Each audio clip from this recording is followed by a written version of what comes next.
कदम कदम पर मदद तुम्हारी ये एहसास दिलाती है। कदम कदम पर मदद तुम्हारी ये एहसास दिलाती है।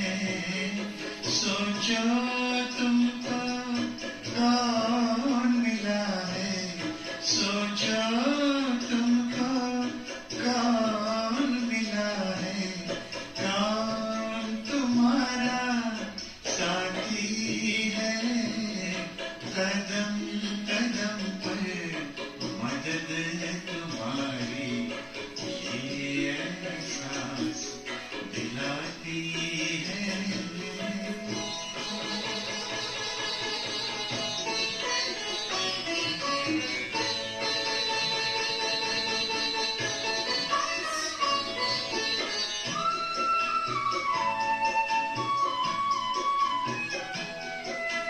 पल भर जब भी होते अकेले पास मेरे आ जाते हो।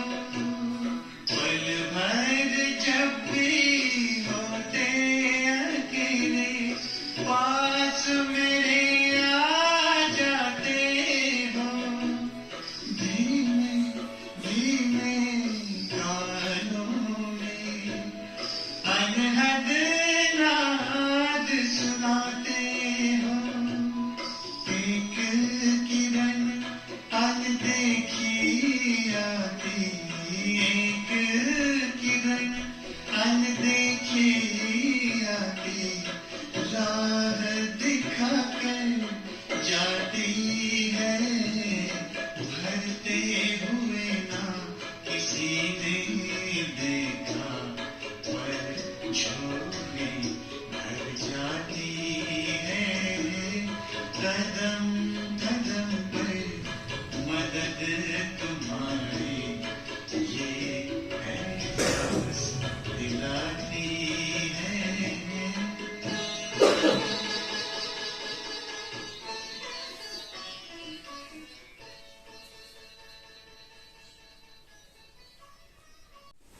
ओम शांति। आज बाबा कहते मीठे बच्चे,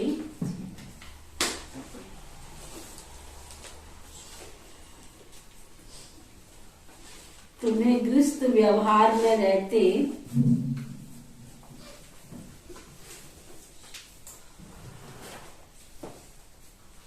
सभी से तोड़ निभाना है।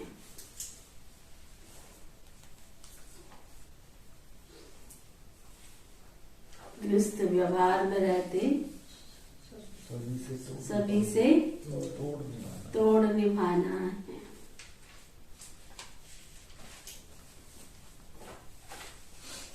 एक बार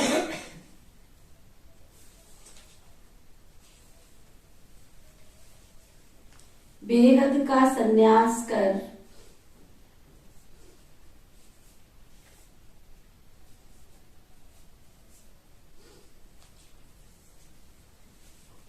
इक्कीस जन्म की प्रारब्ध बनानी है।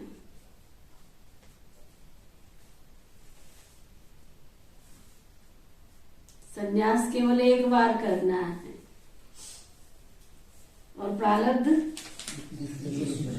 21 जन्म की बनानी है। क्या बात है। ऐसा दुनिया में कोई बिजनेस है रविंदर भाई? ऐसा कोई बिजनेस है जहाँ एक जन्म का तो चल जाएगी, अगर तो है क्या सुरजीत भाई? ऐसा कोई बिजनेस है कि अभी करो और 21 जन्म बैठ के मिले तुम्हें? ऐसा कोई है? कमाल की बात है ना। या मेहनत करो और 21 जन्म बैठ के खाओ, वो भी कैसे? राजा ही ठाट से। ऐसे भी नहीं कि कोई ऐसे वैसे, राजा ही ठाट से। इतना तो क्लियर है ना कि स्वर्ग में क्या होगा, सबका अपना एक महल होगा, स्टैंप है, एक महल तो होगा ही होगा, और महल के आगे बाग बगीचे भी होंगे, पक्का है ये बिल्कुल पक्की बात है कि सतयुग में एक महल होगा और महल के आगे बाग बगीचे होंगे। और ये भी पक्का है कि हर महल में एक पुष्पक विमान तो होगा ही होगा, चाहे वहां साधारण होगा कोई, लेकिन फिर भी इतनी प्रॉपर्टी तो उसके पास होगी है ना, राजा ही ठाट से बिल्कुल। प्रॉपर्टी तो दीदी जी भी वहाँ 9 लाख होंगे। हाँ। अब यार बोखर के पास इतने तो 9 लाख के पास तो कितनी प्रॉपर्टी होगी आप सोचो, है ना। तो ना वहां कमाने की चिंता होगी और ना कोई टेंशन होगा किसी भी तरह का, और बच्चे भी सुखदायी होंगे क्योंकि यहीं से पुरुषार्थ करके जा रहे हैं, तो बच्चे भी सुखदायी मिलेंगे, आज्ञाकारी, वफादार, ईमानदार, फरमानबरदार। एक सुखी जीवन के लिए क्या चाहिए, इतना इनफ होता है ना, आराम से। उसके लिए अगर इस जन्म में मुझे सन्यास करना भी पड़ गया, और सन्यास भी कितना वंडरफुल, न पत्नी छोड़नी है, न पति छोड़ना है, न बाल बच्चे छोड़ने हैं, न घर छोड़ना है, न कारोबार छोड़ना है। सन्यास भी कितना वंडरफुल, बस घर में रह करके कमल पुष्प न्याय रहना है, पवित्र जीवन बनाना है, शुद्ध सात्विक जीवन बनाना है। वो भी बाबा कहते बस केवल सतयुग आया कि आया। ये कलयुग की दुख की दुनिया अभी गई कि गई। इस दुनिया को, इस भंबोर को आग लगने वाली है, आग लगने वाली है, माना लगी। और हम सबकी आयु कितनी हो गई है, कलयुग की एवरेज आयु टोटल केवल 32 वर्ष की है। कलयुग की एवरेज आयु मनुष्य की केवल 32 इयर्स है। अब ये 32 इयर्स से नीचे के जो बैठे हैं वो कितने बैठे हैं, सिर्फ ये सामने 2 बैठे हैं। प्रिंस तुम्हारी आयु कितनी है? 32 और पीरियड आया है तो क्रॉस करके आया है ना। तो अब आप ये देख लो, और तुम्हारी कितनी है? 23 साल। सिर्फ ये बैठा है अकेला जो कलयुग की आयु से पहले आ गया है, बाकी सब 32 इयर्स क्रॉस करके आए हैं। तो अब आप सोचो कि 32 इयर्स क्रॉस करके आए हैं, है ना। उसमें भी देखो हमारी क्लास में 70-75। अब आप सोचो कि जीवन के कुछ शेष पल हैं, तो क्या उस शेष पल को हम शुद्ध सात्विक नहीं बना सकते? बना सकते हैं, पवित्र नहीं बना सकते? बाबा को और क्या चाहिए? बाबा ने ये नहीं कहा तुम अपना धन लाके मेरे को समर्पण कर दो, कभी नेवर, कभी नहीं कहा बाबा ने। बाबा ने कभी नहीं कहा तुम अपना मकान, तुम कारोबार सब मुझे सौंप के दे दो, नहीं। बाल बच्चे हैं, परिवार है, सब कुछ तुम संभालो, लेकिन बस मैं क्या चाहता हूं, कमल पुष्प समान तुम पवित्र बनो, शुद्ध सात्विक जीवन जियो। मुझे कुछ पवित्र आत्माएं चाहिए नई दुनिया की स्थापना के कार्य में। अच्छी क्वालिटी का बीज चाहिए मुझे अच्छी क्वालिटी का बीज चाहिए नई दुनिया के लिए, जिसमें पवित्रता हो, जिसमें अन्न शुद्धि हो, जिसमें ब्रह्मचर्य की शक्ति हो, एग्जाम्पल हो वो दुनिया के लिए। फाउंडेशन डाल रहे हैं ना बाबा नई दुनिया के लिए। तो इसलिए बाबा कहते हैं केवल तुम्हें एक संन्यास करना है, और वो भी 21 जन्म की प्राप्ति करनी है। क्या मामूली सी तो बात है, कोई बहुत बड़ी बात है क्या कपिल भाई? बहुत बड़ी बात है। कहते बहुत बड़ी बहुत बड़ी बात है। बहुत बड़ी को कहना आसान है जी, करना मुश्किल है। मन डगमगा जाता है, डगमगा जाता है। बाबा भूल जाता है तो डगमगा जाता है। बाहर माया का दुनिया बहुत है ना। अच्छा बहुत मुश्किल लगता है। नहीं, कोई मुश्किल नहीं है। ईश्वर हमारे साथ है तो डरने की क्या बात है। ईश्वर को साथ रखो। ऐसे ना हो कि हम, वो एक छोटा सा उदाहरण देते, कहते हैं कि 4 व्यक्ति थे, वो नाव में बैठे थे। नाव में बैठे सारी रात चप्पू चलाते रहे। नाव तो वही की वही खड़ी रही। नाव में बैठे थे इस पार से उस पार जाने को, सारी रात उसका चप्पू चलाते रहे। रात हो गई पूरी। जब सुबह हुआ तो वही किनारे पे खड़े थे। तो क्या हुआ, ये चक्कर क्या है? तो उसका वो क्या बोलते हैं जो बंधा होता है नाव का, रस्सी। वो रस्सी तो खोली कोई नहीं थी, और रस्सी खोली नहीं है तो इस बार से उस बार कैसे जाएंगे? तो इसलिए बाबा के घर में भी आते रहो, रास्ता खोलो ही ना तो इस पार से उस पार नहीं जाओगे। रास्ता तो खोलना पड़ेगा भाई, रास्ता तो खोलना पड़ेगा। रास्ता कौन सा है? यही लोक लाज कुल मर्यादा। कलयुग की लोक लाज कुल मर्यादा क्या रखती है सतयुग की लोक लाज कुल मर्यादा के आगे? प्राप्ति तो देखो ना कितनी भारी है। प्राप्ति सामने होगी और ईश्वर सामने होगा तो कोई मुश्किल नहीं लगेगा। और केवल नई बात 9 दिन होती है और घसीट पसीट के 13 दिन चलती है बस। शुरू में हमें थोड़ा सा लगेगा, लेकिन जब आपके सबको पता चल जाएगा ना, वो कहेंगे ये तो ठीक है, अपने रास्ते पर है, पक्का है। तो थोड़ा सा अगर मेहनत करनी भी पड़ेगी तो कोई हर्जा नहीं है। सुन लो, कोई बात नहीं, फिर क्या हुआ? अगर दुख की दुनिया में अगर कोई बात होती है तब भी कोई कुछ बोल के जाता है तो सुनते नहीं है क्या? और ईश्वर के लिए अगर मैंने कोई बात सुन भी ली तो क्या हर्ज है? सुनो सबकी, अच्छा जी कहते रहो, अच्छा जी। कोई कहे ना ऐसे नहीं करना चाहिए तो कहना अच्छा जी। फिर बैठ के तोलो कि मुझे सुननी किसकी है? एक बाबा से ही सुनू बस। इस संगम युग पे तो 63 जन्मे में मैं क्या सोचती हूँ, कभी एकांत में बैठती हूँ। 63 जन्म द्वापर से लेके कलयुग तक किसको खुश किया था हमने? मनुष्य आत्माओं को खुश किया ना। उनके अनुसार हम चले, उनके अनुसार हम बैठे, उनके अनुसार सब कुछ किया, हमें क्या मिला? और अब हम आए हैं उनके अनुसार ही चलते हुए, हमें क्या मिल रहा है? तो अगर इस थोड़े से जीवन में मैं ईश्वर का कहना मान के चलूं और मेरा ईश्वर मेरे से खुश हो जाए तो बाकी और क्या चाहिए? कहते खुद ही को कर बुलंद इतना कि हर तकदीर से पहले, और खुदा बंदे से खुद पूछे बता तेरी इच्छा क्या है। तो ये वही तो समय चल रहा है ना।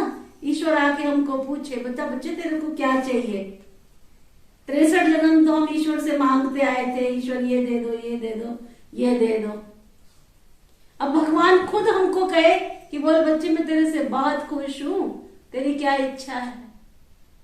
तो उसके लिए खुद ही को बुलंद तो करना पड़ेगा ना, खुद को इतना सशक्त और शक्तिशाली ईश्वर के अनुसार ढालना पड़ेगा। तब कहेगा वाह बच्चे कमाल कर दी तुमने, तो इस कलयुग की दुनिया में रावण को जीत के आ गए हो तुम।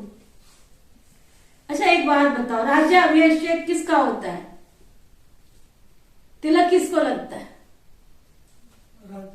किसको लगता है? जो जीत के आता है घर में। आरती किसकी उतरती है? जो हार के आया आज तक उसकी आरती उतरी है? है? ये बताओ, चाहे दुनिया के हिसाब से भी देख लो, चाहे वही वार्ड का एमसी क्यों नहीं है, एमपी एमएलए क्यों नहीं है, है ना? अगर वो जीतते हैं तो क्या करते हैं? ढोल बजते हैं उसके सामने, उसको तिलक भी लगता है, उसको हार भी मिलता है, माला भी मिलती है। हारने वाले को आज तक माला मिली है क्या?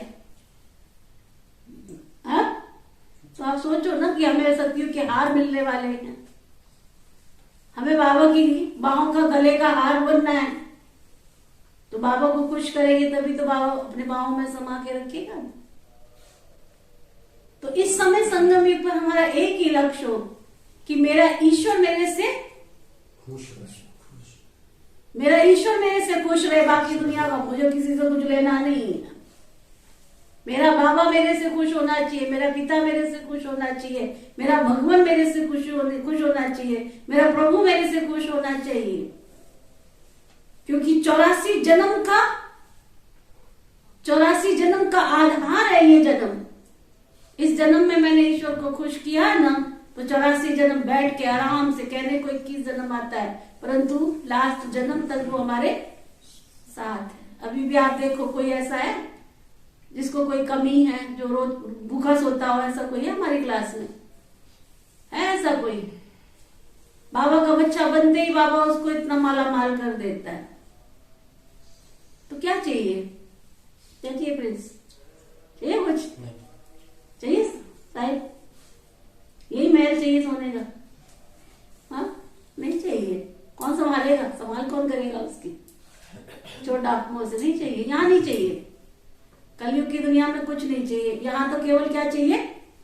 आराम से चैन की नींद सही चाहिए, सुख शांति से अपना जीवन यापन हो जाए, बस। कोई खींचातानी नहीं चाहिए। अगर थोड़ा भी कुछ होगा ना, पड़ोसी भी खींचने के लिए आ जाएंगे।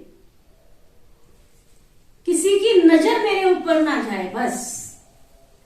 अब ये तन, अब ये मन और मेरा धन, जो तीनों चीजें हैं ना, इस पे किसी मनुष्य आत्मा की आंख नहीं जानी चाहिए। समझ में आया?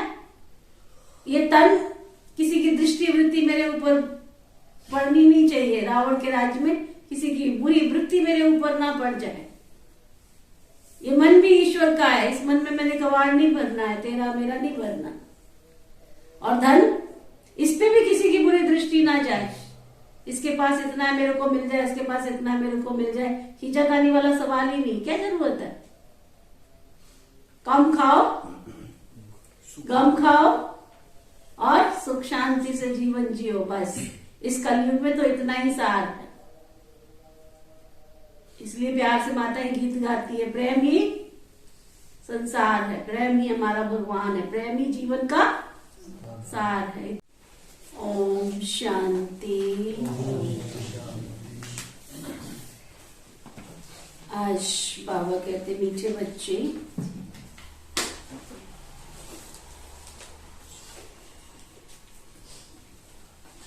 तुम्हें गृहस्थ व्यवहार में रहते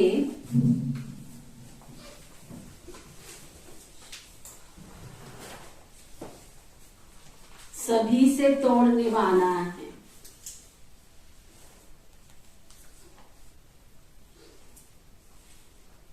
गृहस्थ व्यवहार में रहते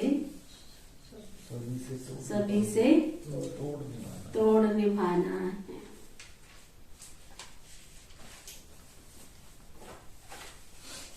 एक बार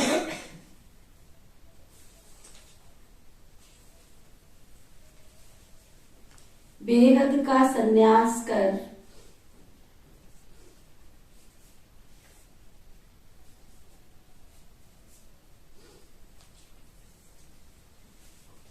इक्कीस जन्म की प्रारब्ध बनानी है।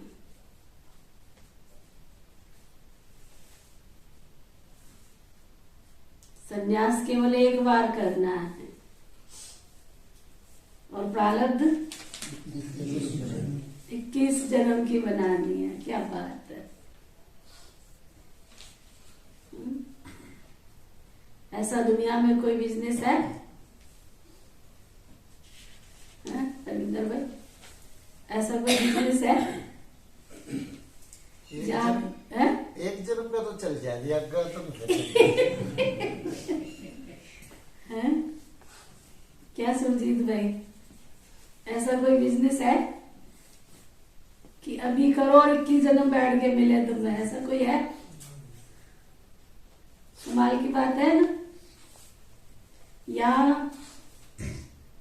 मेहनत करो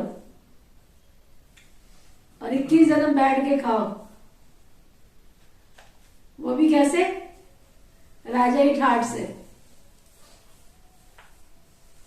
ऐसे भी नहीं कि कोई ऐसे वैसे, राजा ही ठाट से।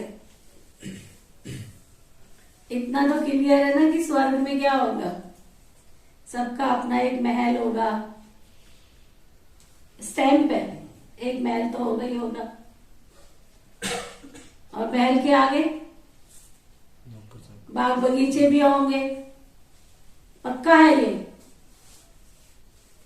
ये बिल्कुल पक्की बात है कि सतयुग में एक महल होगा और महल के आगे बाग बगीचे होंगे। और ये भी पक्का है कि हर महल में एक पुष्पक विमान तो होगा ही होगा, चाहे वहां साधारण होगा कोई, लेकिन फिर भी इतनी प्रॉपर्टी तो उसके पास होगी है ना। राजा ही ठाट से बिल्कुल प्रॉपर्टी तो दीदी जी भी वहाँ 9 लाख होंगे। हाँ। अब यहाँ अरबों खरबों के पास इतने तो 9 लाख के पास तो कितनी प्रॉपर्टी होगी आप सोचो, है ना। तो ना वहां कमाने की चिंता होगी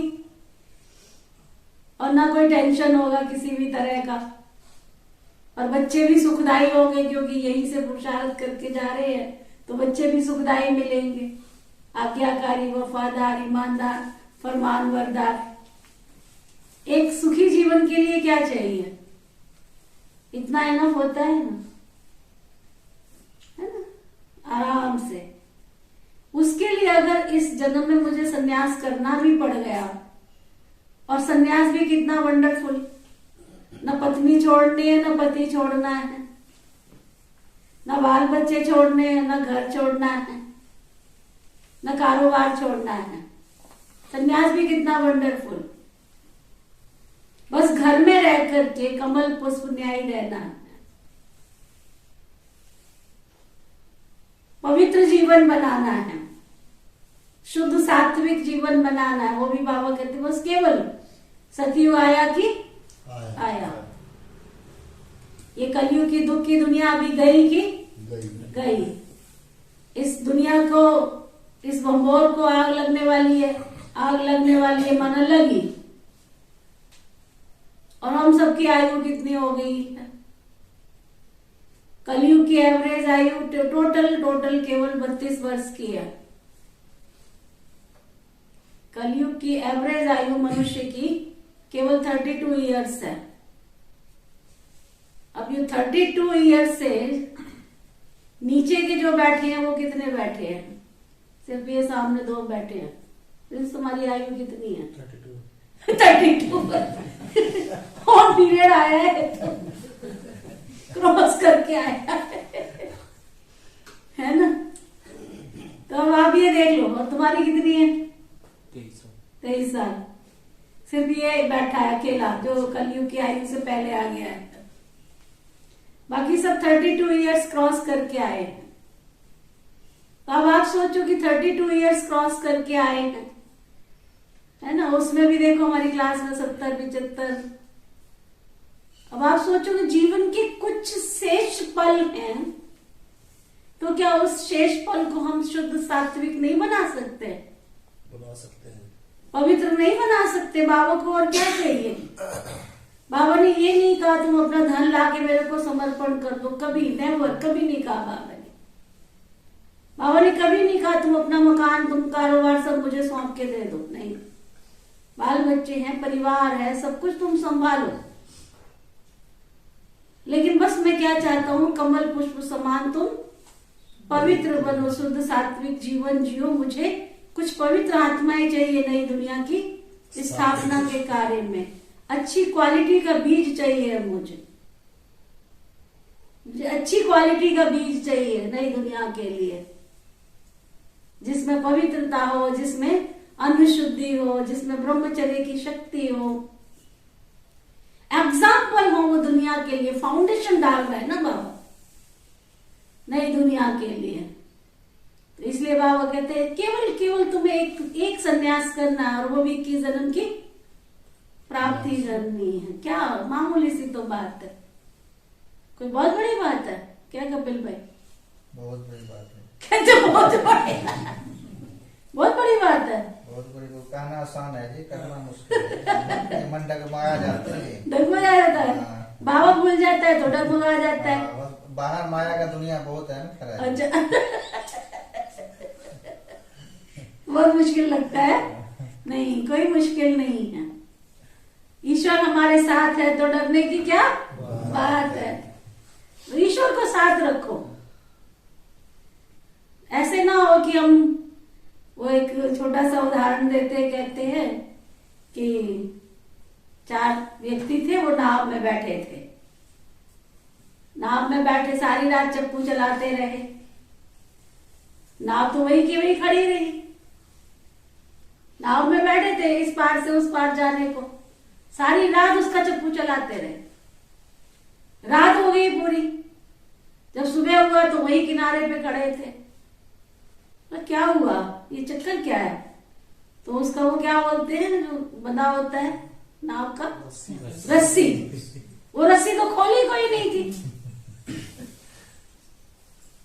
और रस्सी खोली नहीं है तो इस बार से उस बार कैसे जाएंगे? तो इसलिए बाबा के घर में भी आते रहो, रास्ता खोलो ही ना तो इस पार से उस पार नहीं जाओगे। रास्ता तो खोलना पड़ेगा भाई, रास्ता तो खोलना पड़ेगा। रास्ता कौन सा है? यही लोक लाज कुल मर्यादा। कलयुग की लोक लाज कुल मर्यादा क्या रखती है सतयुग की लोक लाज कुल मर्यादा के आगे? प्राप्ति तो देखो ना कितनी भारी है। प्राप्ति सामने होगी और ईश्वर सामने होगा तो कोई मुश्किल नहीं लगेगा। और केवल नई बात 9 दिन होती है और घसीट पसीट के 13 दिन चलती है बस।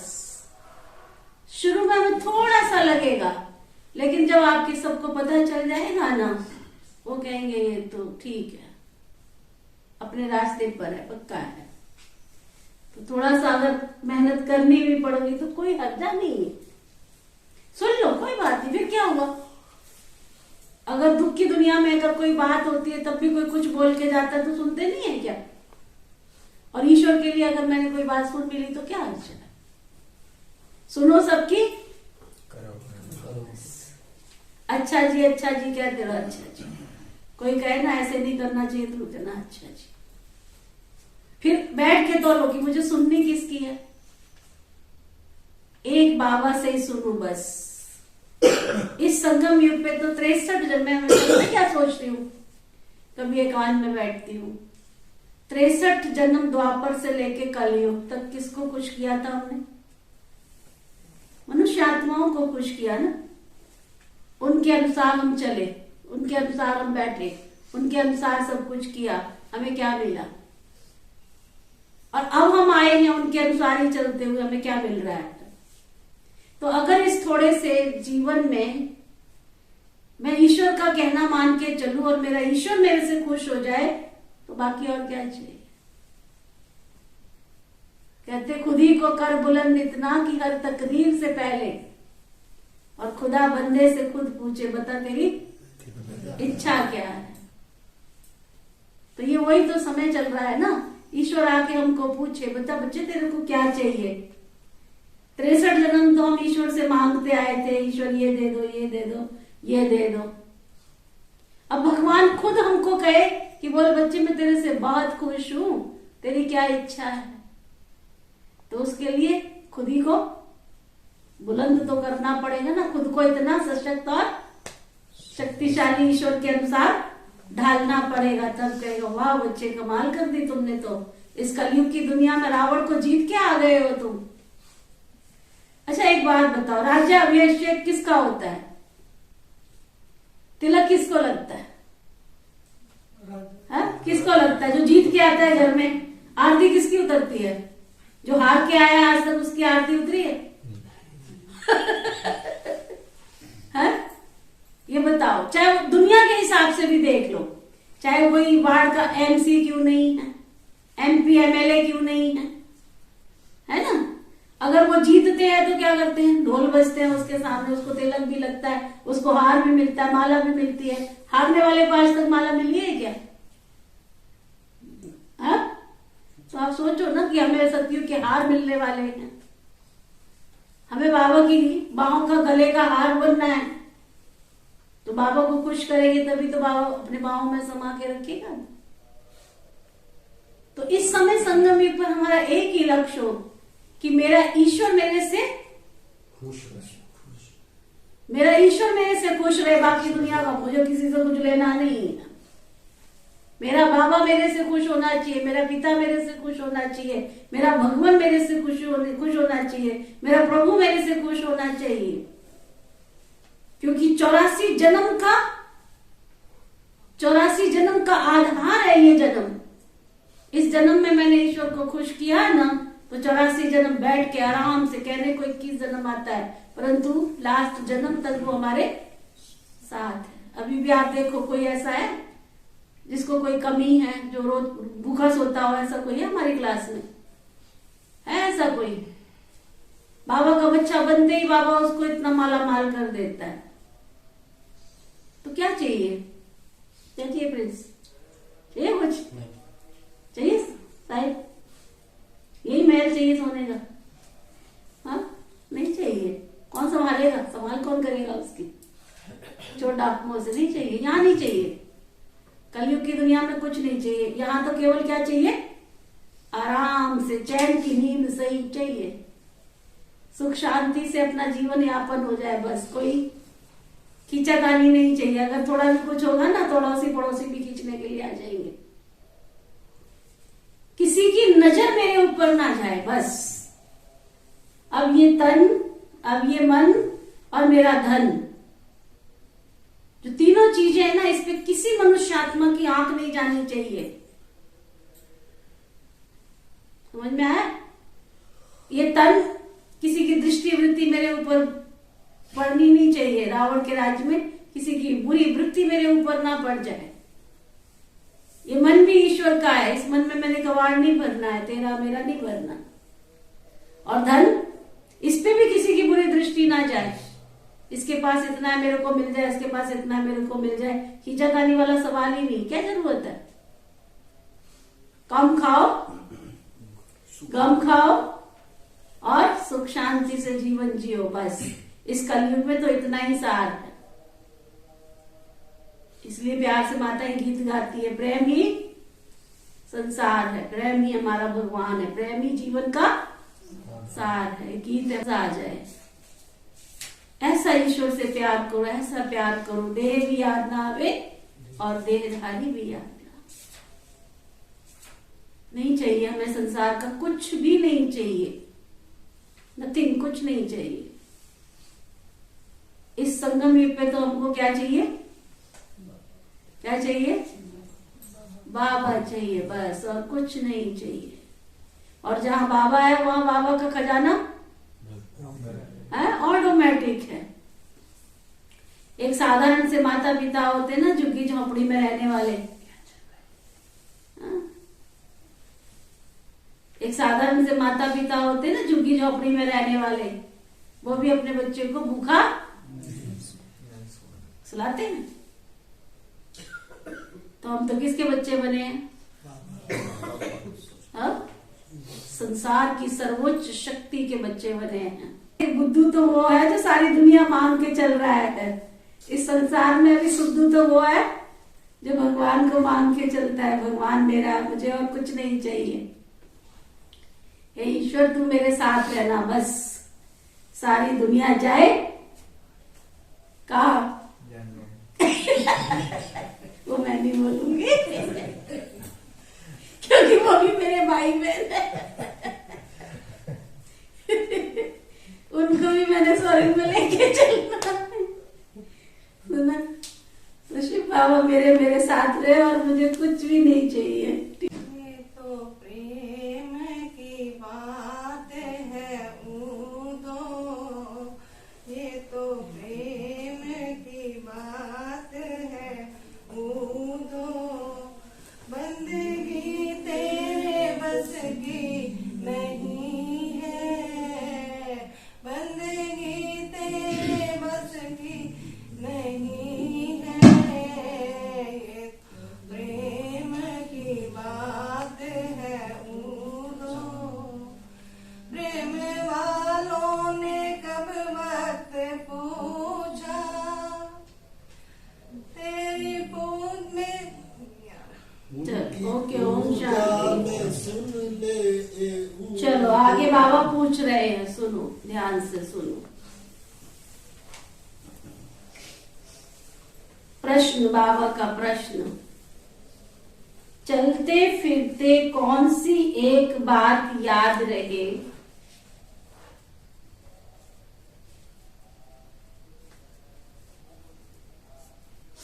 चलते फिरते कौन सी एक बात याद रहे,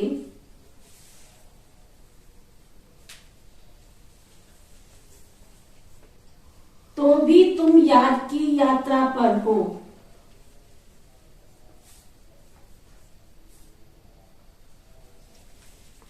बाबा कहते हैं अगर चलते फिरते भी कौन सी ऐसी एक बात याद रहे जिससे आपको ऐसा लगे कि आप याद की यात्रा पर हो। तो बाबा बता रहे हैं चलते फिरते याद रहे हम एक्टर हैं,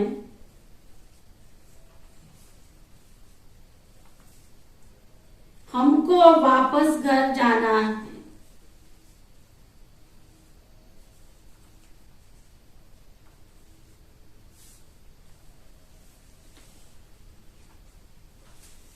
बाप यही याद दिलाते हैं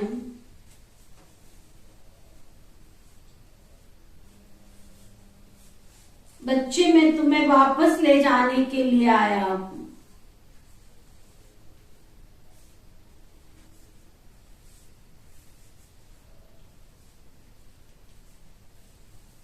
इस स्मृति में रहना ही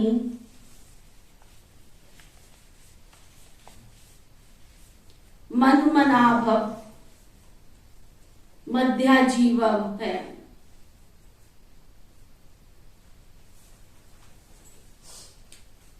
रूहानी यात्रा है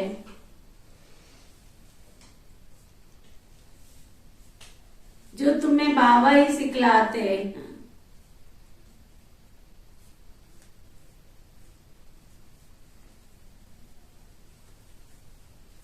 फिर दूसरा प्रश्न पूछ रहे हैं बाबा सदगति के लक्षण कौन से हैं?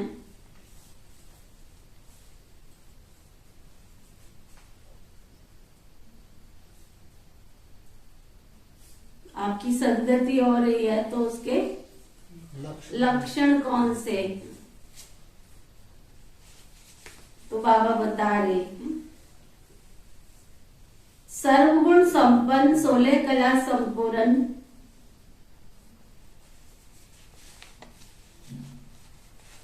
ये जो महिमा है यही सदगति के लक्षण हैं।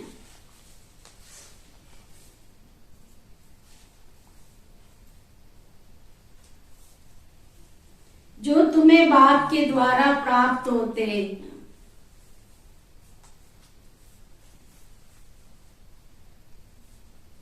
बाबा के द्वारा तुम्हें प्राप्त होते हैं।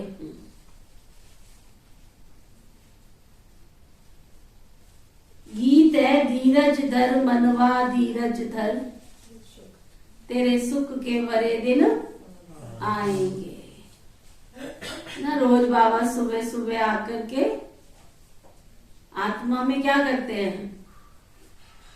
धीरज रख दे, धीरज भर देते, धीरज रखो मेरे बच्चे, धीरज रखो। सुना कपिल भाई? धीरज रखो, ना घबराओ। आया इधर से तूफान, आया उधर से तूफान, आने दो। ये गीत है, ये कहानी है दिए और तूफान की। वो सब कहानी हमारी है। बहुत अच्छा गीत है। दीदी मन की बात बताए मैंने, मन की बात मैंने बता दी थे। हाँ बिल्कुल बिल्कुल। आया इधर से तूफान, आया उधर से तूफान। ये कहानी है दिए और तूफान की। उसमें लाइन आती है चला था वो लड़ने के लिए लेकिन जीत हुई सच्चाई की। उस गीत में आता है, बहुत सुंदर। ओम शांति। बच्चे नंबरवार पुरुषार्थ अनुसार जानते कि अब पुराना नाटक पूरा होता है, दुख के दिन की बाकी थोड़ी सी घड़ियां है बस। 1 कदम की दूरी है बस। ये पैर रखा और ये सतयुग आया ना। 1 कदम रखा और ये सतयुग आया। बाबा कहते बस आया कि आया।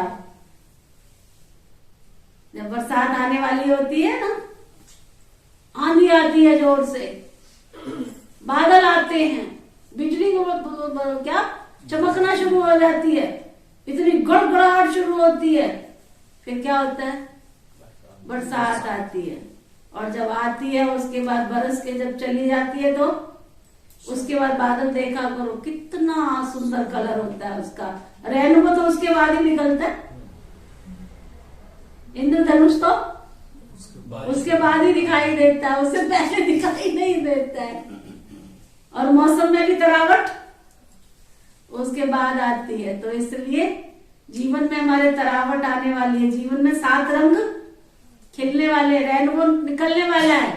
तो आने दो, बिजली को बरसने दो, वो क्या बिजली को गड़गड़ाहट करने दो, चमकने दो, आंधी को जोर से आने दो, कोई बात नहीं है।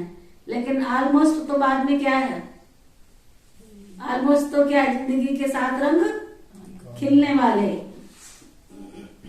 तो बाबा कहते हैं जब सुख का पता समझ में आता है, पता पड़ता है कि तब समझा जाता है कि अभी तो ये दुख धाम है ना, दोनों में बहुत अंतर है। अभी सुख के लिए तुम पुरुषार्थ कर रहे हो अथवा बाबा की श्रीमत पर चल रहे हो। कोई को भी ये समझाना तो बहुत सहज है। अभी बाबा के पास जाना है हमको। हमको कहाँ जाना है? बाबा के पास जाना है। भक्ति में भी कितने सुंदर सुंदर गीत बने हुए हैं। भगवान के पास, ईश्वर के पास जाना है तो इस शरीर रूपी कपड़ों को तो छोड़ करके जाना ना, साफ सुथरे करके जाना ना ईश्वर के पास। अगर बाबा कहते बाबा तुम्हें लेने के लिए आया है, गृहस्थ व्यवहार में रहते कमल फूल समान पवित्र बनना है, तोड़ जरूर निभाना है,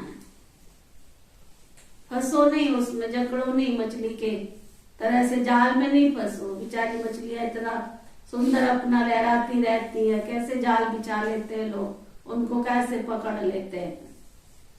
जो मछली जाल में फंसी उसके बाद तो जो मछली जाल में फंसी वो कटी। इसलिए माया के जाल में फंसना नहीं है, नहीं तो कटते रहोगे बस। पका पका के लोग चबा चबा के खा जाएंगे, है ना, बड़े स्वाद से मैसेज डालते ना। अरे लोगों की बात नहीं समझो, लोगों की बात को दिल पे मत लगाओ। पहले अमरूद के ठेले पे जाएंगे, अमरूद मीठा है, छाट छाट के मीठा मीठा लेंगे, फिर नमक डाल के खाएंगे उसको। हाँ, पहले मीठा ढूंढेंगे और फिर उसके बाद नमक भी डालेंगे। इसलिए लोगों की बातों में मत आओ। पहले कहेंगे तुम बहुत अच्छे हो और बाद में नमक डालेंगे, खूब तुम्हारी निंदा भी करेंगे, चुगली भी करेंगे, पर चिंतन भी करेंगे। ये स्वार्थी दुनिया है, इसमें किसी से इच्छा मत रखो कि तुम्हें कोई बिना स्वार्थ के प्यार देगा, खुशी देगा, शांति देगा। इस कलयुग की दुनिया में तो एक ही शिव बाबा है जो निस्वार्थी है, और वो हमें सुख भी देता है, प्यार भी देता है, खुशी भी देता है। बाबा कहते अगर तोड़ ना निभाया तो जैसे सन्यासियों के मिसल हो गए। तो जो तोड़ नहीं निभाते हैं ना, उनको निवृत्ति मार्ग अथवा हठ योग कहा जाता है। अभी भगवान राजयोग सिखलाते हैं, जो हम सीखते हैं। भारत का धर्म शास्त्र है गीता, सन्यासियों का है हठ योग, घरबार छोड़ जंगल में चले जाना। उनको जन्म बाई जन्म सन्यास करना पड़ता है। तुम गृहस्थ व्यवहार में रहते एक बार सन्यास करते हो, फिर 21 जन्म उनकी प्रारब्ध पाते हो। बाबा कहते तुम एक बार संन्यास करते हो और 21 जन्म की प्रारब्ध पाते। उन्होंने है हद का संन्यास, तुम्हारा है बेहद का संन्यास। तुम्हारे राजयोग का तो बहुत गायन है ना। भगवान ने राजयोग सिखाया था। भगवान ऊंचे थे, ऊंच को कहा जाता है। श्री कृष्ण तो भगवान हो न सके, बेहद का बाप ही निराकार है। बेहद की बादशाही भी वही दे सकते हैं। यहाँ गृहस्थ व्यवहार से तो नफरत थोड़ी की जाती है। अरे बच्चे हैं, परिवार है, पति है, पत्नी है, बच्चे हैं, सास है, दुरानी चिठानी, परिवार के बीच में उनसे नफरत थोड़ी की जाती है। बाप कहते सिर्फ इस अंतिम जन्म गृहस्थ व्यवहार में रहते तुम पवित्र बनो। बस बाबा को बस पवित्रता चाहिए और बाबा को तुम्हारे परिवार से कोई लेना देना नहीं है। उनके बीच में उनकी प्यार से परवरिश करो। अगर हमारी माँ ने ज्ञान सुना था और वो हमको छोड़ छाड़ के भाग गई होती तो आज तुम्हारे पास होते ही क्या है? आज होते ही क्या? आज विश्व की कम से कम मेरे जैसी 30-35 हजार बहनें हैं। अगर उनकी माएं छोड़ छाड़ के भाग गई होती तो विश्व की सेवा में थोड़े ही होती। थोड़ी बाबा कहते नफरत करो। अरे और पहले प्यार नहीं करते थे, अब और ज्यादा प्यार करो। पहले उनका ख्याल नहीं करते थे, अब और उनका, क्योंकि तुम देवता हो ना भविष्य के बनने वाले, तो उनको घर में ये एहसास होना चाहिए कि ये तो हमारे घर में देवी है जो सबका ख्याल रखती है। ये तो देवता है, ये सबका ख्याल रखते हैं। भाई ये तो देवता है। देवता माना देने वाले। तो खुद अगर मेरे को उनसे कुछ सहन करना भी पड़ गया तो क्या हर्जा है? कर लो ना सहन, क्या हर्जा है? दुनिया की कड़वी बातें सहन करते हैं, बिजनेस करते हैं, कारोबार करते हैं, कैसे कैसे ग्राहक आते हैं, उनको टॉलरेट नहीं करते हो क्या? उनको टॉलरेट करते तभी 4 पैसे घर में आते हैं। तो अगर जिन परिवार में जिनके लिए तुम कमा के ला रहे हो उनका भी अगर टॉलरेट कर लो तो क्या हर्जा है? आपको बाबा टॉलरेट नहीं करता है क्या? भक्ति में क्या कहते थे? हे प्रभु मेरे अवगुण चितना धरियो, कहते थे कि नहीं कहते थे? क्यों कहते थे कि हे ईश्वर मैं जो मर्जी करूं तुम मेरे अवगुण मत देखना, मेरे अवगुण चित मत रखना। क्यों करते थे ऐसे? कि अगर प्रभु ने मेरे अवगुण देख लिए ना तो वो मुझे प्यार नहीं करेंगे। तो अब तुम तो देवता हो ना, तो लोगों के अवगुण अपने चित्त पे क्यों रखने? ठीक है, वो अपने कर्म कर ले। तो हमारा काम है देवी माना देने वाली, देने देवता माना देने वाला। मुझे बस देना है, देना है, देना है। तो बाबा कहते हैं गृहस्थ व्यवहार में रहते हुए एक बार संन्यास करते हो, फिर 21 जन्म उसकी प्रारब्ध पाते हो। उन्होंने का है हद का संन्यास और तुम्हारा है बेहद का संन्यास। उनका है हद का संन्यास और तुम्हारा है बेहद का संन्यास। तुम्हारे राजयोग का तो बहुत गायन है। भगवान ने राजयोग सिखाया था। भगवान ऊंचे ते ऊंच को कहा जाता है। श्री कृष्ण तो भगवान हो न सके, बेहद का बाप है ही निराकार। बेहद की बादशाही भी वही दे सकते हैं। यहाँ गृहस्थ व्यवहार से नफरत नहीं की जाती है। बाप कहते हैं ये अंतिम जन्म गृहस्थ व्यवहार में रहते पवित्र बनो। पतित पावन कोई सन्यासी को नहीं कह सकते हैं। वह भी पावन दुनिया चाहते हैं। वह दुनिया एक है जिसके लिए पतित पावन बाप को बुलाते हैं। गृहस्थ, जबकि वह गृहस्थ व्यवहार में नहीं है तो देवताओं को भी नहीं मानेंगे। वह कभी राजयोग तुमको सिखला ही नहीं सकते। बाबा सन्यासियों की बात कर रहे हैं। वो घर में ही नहीं रह सकते, रहते हैं तो वो क्या? देखो मुझे हंसी आती है कई बार बैठ के। कोई गुरु को धारण कर लेते हैं या कहीं जाते हैं और उनके सामने संकल्प रखते हैं, गुरुजी महात्मा जी हमारे घर में बच्चा नहीं है। है ना। हमारे घर में बच्चा नहीं है, आप हमारे को आशीर्वाद दो हमारे घर में बच्चा आ जाए, है ना। ऐसे जाके आशीर्वाद मांगते हैं। फिर जाएंगे गुरुजी हमारा कारोबार नहीं चल रहा, हमें कोई आशीर्वाद दो हमारा कारोबार चले। तो बैठ के सोचती हूँ ये अपना घर तो छोड़ के आ गया है, इसके पास तो कोई है नहीं धन दौलत, तुम्हें कहां से धन दौलत दे दे। खुद के बच्चे तो छोड़ के आ गया रोते हुए, है ना, तुम्हें कहां से दे देगा, दे देगा ऐसे। वो तो लोगों का वहां मन लग जाता है जी। हरिनाय से आश्रम वाले की संख्या भी लाखों में पहुंच रही है जी। ये अंधश्रद्धा, अंधश्रद्धा, ब्लाइंड फेथ। तू चला तो मैं भी चलूं, ये तो हम ऐसे के वहां नहीं जाते। यही तो दीदी कलयुग है ना। इसलिए बाबा के घर में भीड़ नहीं लग सकती है। ये ज्वेलरी की दुकान है, ये भगवान जो आया है ना यहाँ पे रत्नाकर सौदागर है, वो ऐसे वैसे खोटे सिक्के लेकर के काम चला रहा है। उन खोटे सिक्कों को वो सोने के सिक्के बना, लोगों को पता ही नहीं, करते आने दो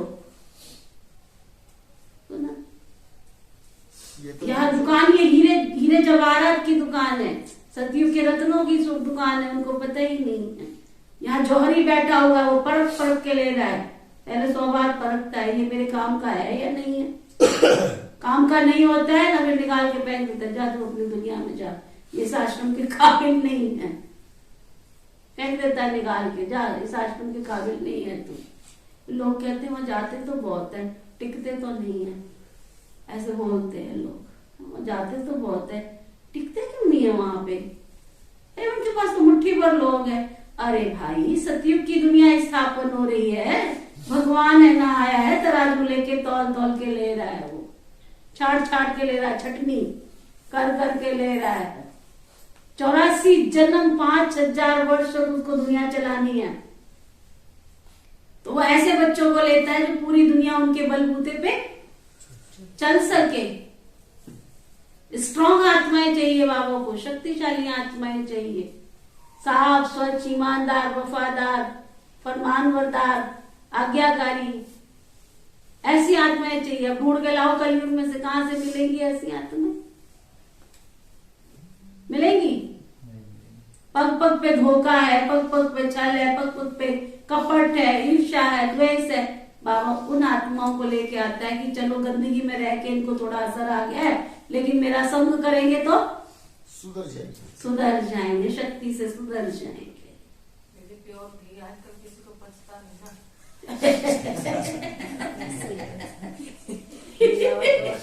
ये हमारी शीला मैंने ना टोट के छोड़ती रहती है। अच्छा, तो बाबा कहते पतित पावन कोई सन्यासी को कह नहीं सकते, वह पावन दुनिया चाहते हैं। वह दुनिया एक है जिसके लिए पतित पावन बाप बुलाते हैं, जबकि वो गृहस्थ व्यवहार नहीं है, देवताओं को भी नहीं मानेंगे, वह कभी राजयोग सिखला ही नहीं सकते ना। बाप कभी तुमको ये बाप जो है ना कभी तुमको हठयोग नहीं सिखलाएंगे। थोड़ी बाबा ने कहा कि तुम्हारी टांग टूटी हुई है और तुम जमीन पर जबरदस्ती बैठ जाओ। अरे भाई तुम नीचे नहीं बैठ सकते, कुर्सी पे बैठ जाओ। थोड़ी बाबा ऐसे कहते हैं एक टांग पे खड़े होके तुम पुरुषार्थ करो तभी तुम्हें मैं मिलूंगा, ऐसे बोला बाबा ने? ऐसे बोला है क्या? सहज सहज राजयोग। तो बाबा कहते हैं ये बड़ी गहरी समझने की बातें हैं। अब दिल्ली में वर्ड कॉन्फ्रेंस होनी है, वहां ये समझाना, लिखत में देना, लिखत में होगा तो समझ जाएंगे। अब हम है ऊंचे ऊंच ब्राह्मण कुल के, वो है शूद्र कुल के, हम है आस्तिक, वो है नास्तिक, वो है ईश्वर को न जानने वाले, हम है ईश्वर से, वो है ईश्वर को न जानने वाले, अंडरलाइन करो, और हम है ईश्वर को जानने वाले। कितना अंतर बाबा बता रहे हैं। दो बातें बहुत अच्छी गहरी नोट करने वाली है कि बेहद के बाप के सिवाय तुमको राजयोग कोई सिखला नहीं सकता है।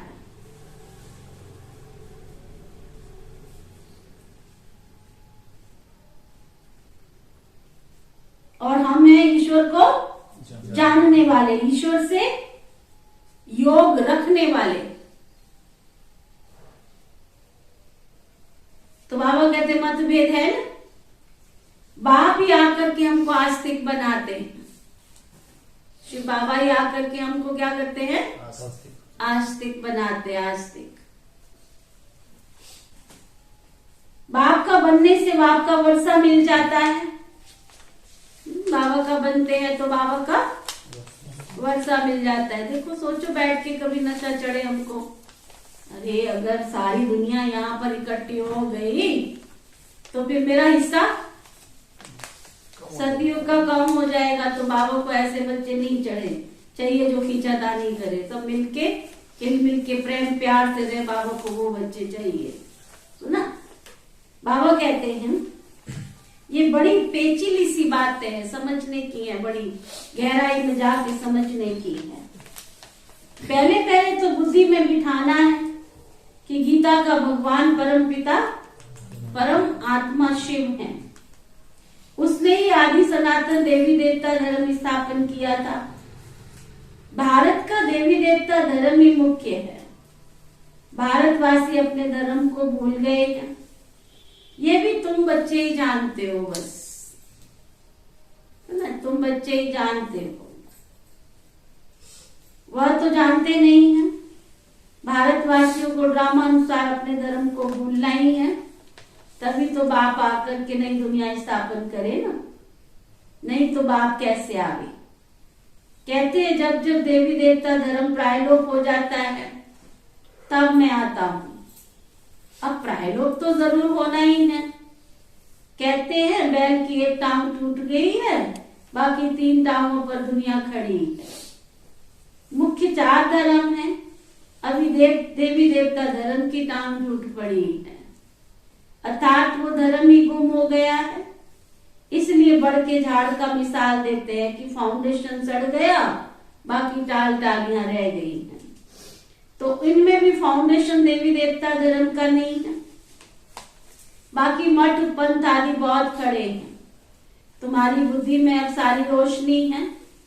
बाबा कहते तुम बच्चे इस ड्रामा के राज को जान गए हो कि सारा झाड़ पुराना हो गया है, कलयुग के बाद सतयुग आना तो जरूर है और इस चक्र को फिरना जरूर है। बुद्धि में रखना है कि अब ये नाटक पूरा हुआ और हम जा रहे हैं। चलते फिरते ये याद रहे कि अब हम सबको अपने घर वापस, ये अंडरलाइन, बस घर जाना है, अपने घर जाना है। अगर एक ही धुन लगी रहे अब अपने घर जाना है ना, बस अपने घर जाना है। तो घर जाना है तो गंदे तो नहीं जाएंगे ना, साफ सुथरे होकर के जाना है, शिव बाबा के पास जाना, अपने घर में जाना है। क्या लेके जाएंगे? हम कहते क्या लाए थे और अकेले आए थे और अकेले जाना है। क्या लाए थे, क्या लेकर जाना, क्या लेकर जाना, क्यों जोड़ने में लगे पड़े हो? हाँ, अकेले आए थे और कितनी सहज सी बात है, बैठ के मंदिर से पढ़े ना। तो जरूरत के मुताबिक कर रहे जी, जरूरत के मुताबिक करो तो टेंशन ही नहीं होगी। पेट केवल 1 पाव रोटी खाता है भाई जी, पेट भरने के लिए बाबा ने गारंटी की है, पेटी भरने के लिए उसने कोई वायदा नहीं किया है। हम एकांत में बैठ के सोचे हम पेटी के पीछे भाग रहे हैं, पेट के पीछे भाग रहे हैं। पेटी के पीछे भागोगे दुख आएगा, पेट के लिए भागोगे कोई दुख नहीं आएगा। संतुष्टता ही जीवन की शान है और उसकी प्रसन्नता उसकी पहचान है। संतुष्टता जीवन की शान है और प्रसन्नता उसकी पहचान है। अगर आप सेटिस्फाइड रखते हो तो आपके जीवन में खुशियां ही खुशियां, बेशुमार खुशियां आएंगी। तो बाबा कहते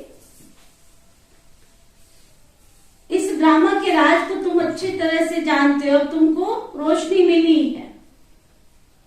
ये झाड़ पुराना हो गया, कलयुग के बाद सतयुग तो आना ही आना है।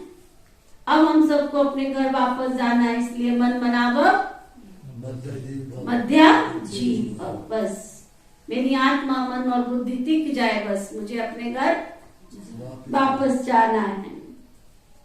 कोई बड़ी सभा में भाषण आदि करना है तो यही समझाना है कि परमपिता परमात्मा फिर से कहते हैं, बच्चे देह से देह के सब धर्म त्याग, अपने को आत्मा समझ बाबा को याद करो तो तुम्हारे पाप भस्म हो जाएंगे, दगद हो जाएंगे। मैं तुमको राजयोग सिखलाता हूँ, गृहस्थ व्यवहार में रहते कमल फूल समान बन मुझे याद करो, पवित्र रहो, नॉलेज को भी धारण करो। अभी सब दुर्गति में है ना, सतयुग में देवताएं सदगति में थे, फिर बाबा आकर के सदगति करते, सभी दुर्गति में थे और बाबा आकर ऐसी ऐसी चीज अपनी बुद्धि की डिबिया में भरते जाओ, बाबा ही आकर के हमारी सदगति करते। सर्वगुण संपन्न 16 कला संपूर्ण, ये सदगति के लक्षण ही तो हैं। ये लक्षण कौन देते हैं? एक शिव बाबा ही देते हैं। उनके फिर लक्षण क्या है? तुम्हारे देखो बहुत अच्छी बात बाबा समझा रहे हैं। तुम पहले दुर्गति में थे, बाप आकर तुम्हारी सदगति करते हैं। अब सदगति की निशानी है कि तुम पहले जो थे वो अब नहीं हो। पहले तुम विकारी थे, अब तुम निर्विकारी बन रहे हो। पहले निर्गुण थे, अब बाबा तुम्हें गुणवान बना रहा है। ये सदगति के ही तो लक्षण है। चलो अब तुम्हारे लक्षण तो ये हैं, और ये लक्षण कौन देते हैं? शिव बाबा देते हैं। तो अब अगला प्रश्न बाबा पूछ रहे हैं, तो शिव बाबा के लक्षण क्या है? राधा रानी, ये तो देवताओं के लक्षण हुए ना, तो शिव बाबा के लक्षण क्या है? वो प्रेम का सागर है, वो ज्ञान का सागर है, वो सुख का सागर है, वो अथाह, वो दुख हरता है, वो सुख करता है, ये उसकी निशानी है ना। वो ज्ञान का सागर है, आनंद का सागर है, मनुष्य सृष्टि का बीज रूप है। कितनी उसकी महिमा है। उसकी महिमा तो बिल्कुल अलग है। ऐसे नहीं कि सब एक ही है, एक बाप है और बाकी सब, एक बाप है बाकी सारी दुनिया उसके आत्माएं बच्चे। अब नई रचना रची जाती है। हम प्रजापिता ब्रह्मा की सब औलाद हैं, परंतु वो लोग इन बातों को समझ नहीं सकते। ब्राह्मण वर्ण सबसे ऊंच है, भारत के ही वर्ण गाए जाते हैं। 84 जन्म लेने में इन वर्णों को पास करना होता है। ये ब्राह्मण है ही संगम पर। अच्छा, साइलेंस तो बहुत अच्छी है, शांति, साइलेंस तो बहुत अच्छी है। शांति का हार तो सबके गले में पड़ा है। एक रानी की कहानी सुनाते हैं ना, सुनिए ना सबने कहानी, सुनिए सुनिए, किस किस ने नहीं सुनी है? अच्छा, बहुत लोग नहीं सुनी है। कहते एक रानी थी, उसके गले में 9 लाख हार था। वो हमेशा 9 लाख हार पहन के रखती थी, उसको बहुत प्यार था 9 लाख के हार से। एक दिन उसने हार जो था ना, वो बस उसको संकल्प आया कि उसका हार कोई चोरी लेके चला गया। उसको किसी ने बोला, रानी तुम्हारे गले में हार तो है नहीं है, हार कहाँ चला गया? उसने तो महल में शोर मचा दिया, मेरा हार कहाँ है, चोर ले गए, चोर ले गए। सुना, बहुत बूढ़ा दाढ़ी करने लग गए लोग, चोर ले गए, चोर ले गए। उसमें से एक व्यक्ति आया। अब रानी के सामने तो किसी को बोलने की हिम्मत नहीं होती है, भाई जो ऑर्डर दिया उस ऑर्डर का पालन करना है। सब ढूंढ रहे हैं, रानी का हार चोरी हो गया, रानी का हार चोरी हो गया। पर एक ने हिम्मत रखी, उसने कहा कि रानी साहिबा मैं एक बात कहूं? तो बोला बोलो। रानी साहिबा, हार तो आपके गले में ही पड़ा है, तो ना। तो देखा तो रानी के गले में हार पड़ा था, है ना। तो इसलिए बाबा कहते हैं ऐसे ही शांति हमारे गले का हार है। ढूंढ रहे कहां पर हैं? दुनिया में ढूंढ रहे हैं। तो चाहते तो सब है कि शांति मिले, परंतु रास्ता कौन बता रहे? बताओ। तो शांति सागर बाप के सिवाय कोई तुमको शांति दे नहीं सकता। अंडरलाइन कर लो, चारों तरफ लगाए फेरे फिर भी हरदम दूर रहे। शांति सागर के सिवाय शांति कोई दे नहीं सकता है। अंडरलाइन कर लो, शांति सागर के सिवाय शांति कोई दे नहीं सकता है।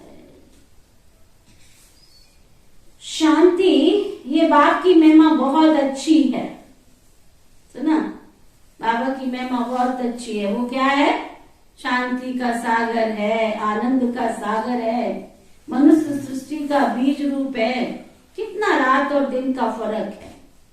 कृष्ण की महिमा तो ऐसे हो न सके, कृष्ण थोड़ा ही कोई सृष्टि का बीज रूप है। बाबा की महिमा ही बिल्कुल अलग है। सर्वव्यापी कहने से महिमा सिद्ध नहीं होती। ऐसे भी नहीं कि परमात्मा बैठ करके कोई अपनी पूजा करेंगे। श्री बाबा थोड़ी अपनी पूजा करते हैं बैठ के।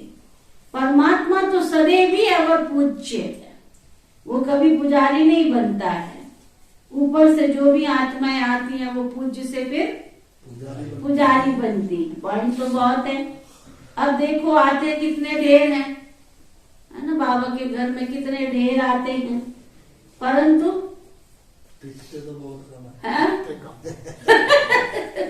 आते बहुत है परंतु कोटों में कोई में भी कोई जो मंजिल तक पहुंच पाते हैं। सुना, कोटों में कोई में भी कोई है जो मंजिल तक पहुंच पाते हैं। क्या सुन रहे हो? आते तो बहुत है, मंजिल पर पहुंचने वाले की संख्या कम है। तो मेरी संख्या होनी चाहिए ना। मेरा नाम कोटों में कोई में भी कोई, और मुझे मंजिल तक पहुंचना है। बाकी मुझे किसी से क्या लेना, है ना, मुझे किसी से क्या लेना, मुझे अपनी मंजिल पे पहुंचना है। मेरी मंजिल तो एक ही है, बस मुझे बाबा के साथ बाबा के घर में पहुंचना है। सुना, तो बाबा कहते प्रजा तो ढेर बनती जाएगी, परंतु कोटों में कोई में भी कोई है जो विजय माला में आता है, जो विजय माला में आता है। नारद का मिसाल देते हैं ना, तुम अपनी शक्ल तो देखो पहले, लक्ष्मी को वरने चले हो। सुना है ना नारद का? उनको संकल्प आ गया कि हमको लक्ष्मी को वरना है, मुझे भी लक्ष्मी चाहिए। ऐसा शास्त्रों में दिखाते हैं, कहते मुझे भी लक्ष्मी चाहिए। गए वो विष्णु जी के पास में, मुझे भी सुप्रिया चाहिए, तुम्हारे जैसी चाहिए। तो ना, लक्ष्मी जो तो किसकी थी? नारायण की। तो भी उनको संकल्प आ गया कि मुझे भी ऐसी लक्ष्मी चाहिए। ऐसी नहीं चाहिए, मुझे यही वाली चाहिए। भगवान जी से बोलने चले। भगवान जी ने तो क्या कहना था, विष्णु भगवान जी ने मना थोड़ा ही करना था। उन्होंने कहा ठीक है भाई। कहते मुझे इतना सुंदर बना दो, इतना सुंदर बना दो कि मैं भी लक्ष्मी को वर सकूं, मुझे ये वाली लक्ष्मी चाहिए। भगवान जी ने बहुत सुंदर खेल रचाया। तो ना, शक्ल उनकी बंदर जैसी, बैठे सभा में लक्ष्मी जी चली मरबाला डालने के लिए। ऐसा बहुत सुंदर दिखाते हैं। देखो टीवी सीरियल वालों को कहाँ से कहानियां मिलती है, सुंदर सुंदर दृश्य दिखाते हैं। कहते हैं वो बहुत अच्छा सुंदर सा राजसभा बनी, और वो नारद जी जो थे ना, उठ के बार बार यहाँ बैठे, फिर वहां बैठे, फिर वहां बैठे, फिर वहां बैठे। ये क्या बात है भाई? लक्ष्मी जी सबको डाल ही नहीं रही है वरमाला, क्या चक्कर है? कूद के जा रहे हैं, है ना। फिर उनको लक्ष्मी जी, नारायण जी को आखिर आना पड़ा। जैसे ही नारायण जी आए और लक्ष्मी जी ने क्या किया, उनके गले में वरमाला डाल दी। उनको बड़ा ऐसे लगा, उनको कहा जाओ पहले अपनी शक्ल तो देखो। तो बाबा भी यहाँ कहते कि तुम यहाँ पर आए हो क्या करने? सतयुगी दुनिया में जाने, श्री लक्ष्मी श्री नारायण के राज्य में जाते हो, वैसे गुण भी तो धारण करने पड़ेंगे ना। तो बाबा कहते लक्ष्मी को वरने के लायक बने हो तो ऐसे वाले राजा बहुत थोड़े हो। अब सबको नहीं सोचो ये भी ऐसा हो भी नहीं। मुझे लक्ष्मी को वरने वाला राजा बनना है, मुझे सतयुग में जाना है, मुझे देवताई पद प्राप्त करना है। एक राजा को ढेर कितनी प्रजा होगी, पुरुषार्थ करना चाहिए ऊंच बनने का। राजाओं में भी कोई बड़ा होता है, कोई छोटा होता है। भारत के कितने राजा हैं, कितनी राजाइयां चली आती हैं। सतयुग में बहुत राजाएं महाराजाएं होते हैं। महाराजाओं के भी प्रिंस प्रिंसेस भी होते हैं, उनके पास बहुत प्रॉपर्टी होती है। राजाओं के पास कम प्रॉपर्टी होती है। अभी तो प्रजा का प्रजा पर राज्य है, अभी तो राजधानी स्थापन हो रही है। ये है श्री लक्ष्मी श्री नारायण की नॉलेज। उसके लिए तुम बच्चे अभी पुरुषार्थ कर रहे हो। पूछते हैं लक्ष्मी नारायण का पद पाएंगे या राम सीता का? जो कहते हैं हमने लक्ष्मी नारायण बनना है वो हाथ उठाओ। राम सीता कोई नहीं बनेंगे। जिन्होंने राम सीता बनना है वो हाथ उठाओ।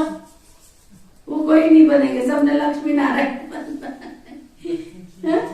देखो आत्मा कितनी अंदर से जवाब देती है कि लक्ष्मी नारायण ऊंचे हैं, उनसे छोटे राम सीता है। अच्छा, तो सब कहते हैं हम लक्ष्मी नारायण बनेंगे, बाबा से पूरा वर्षा लेंगे। वंडरफुल बातें हैं ना, ऐसी बातें और कोई जगह होती नहीं है, ना कोई शास्त्र में है। अब तुम्हारी बुद्धि का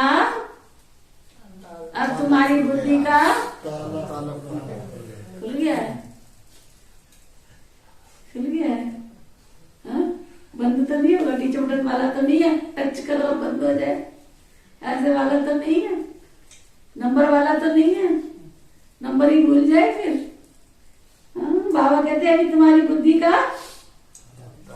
खुल गया है। आप समझाते हैं चलते फिरते अपने को एक्टर समझो।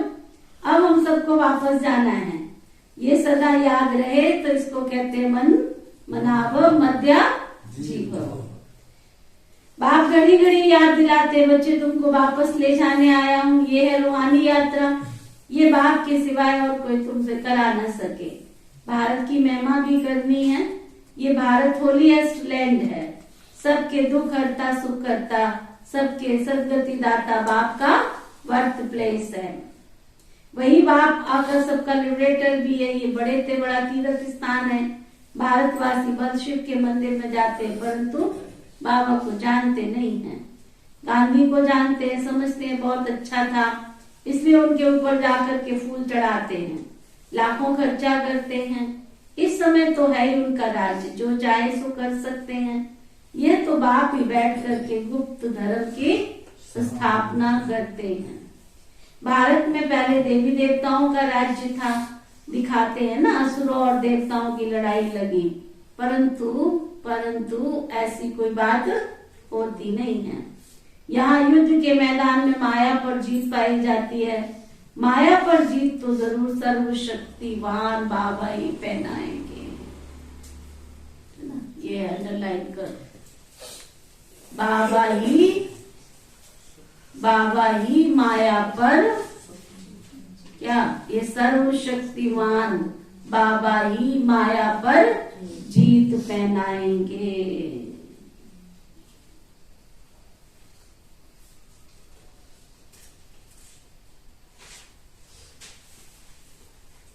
बाप ही रावण राज्य से छुड़ाकर राम राज्य की स्थापना कर रहे हैं। बाकी वहां लड़ाई आदि की कोई बात नहीं है। अभी देखो मनुष्यों में शक्तिवान क्रिश्चियन लोग हैं, वो सब जीत पहन सकते हैं, परंतु विश्व का मालिक नहीं बन सकते हैं। ये कायदा नहीं है। इस राज को केवल तुम बच्चे ही जानते हो। इस समय सर्वशक्तिमान राजधानी क्रिश्चियन की है, नहीं तो उन्हों की संख्या सबसे कम होनी चाहिए, क्योंकि लास्ट में आए हैं ना। परंतु तीनों धर्मों में सबसे तीखा धर्म है, सबको हाथ में कर बैठे हैं। ये भी ड्रामा बना हुआ है, इनके द्वारा ही हमको राजधानी मिलनी है। कहा जाता है ना, कहानी है, दो बंदर आपस में भिड़े और मक्खन तीसरे को मिल गया। वो आपस में लड़ते झगड़ते रहते हैं और मक्खन भारतवासियों को मिल जाता है। लड़ते रहो तुम विदेशी, कोई रूस के साथ लड़ रहा, चाइना के साथ, कोई अमेरिका के साथ, वो कहते लड़ते रहो, मक्खन भारत को मिल जाता है, राजधानी भारत में स्थापन हो जाती है।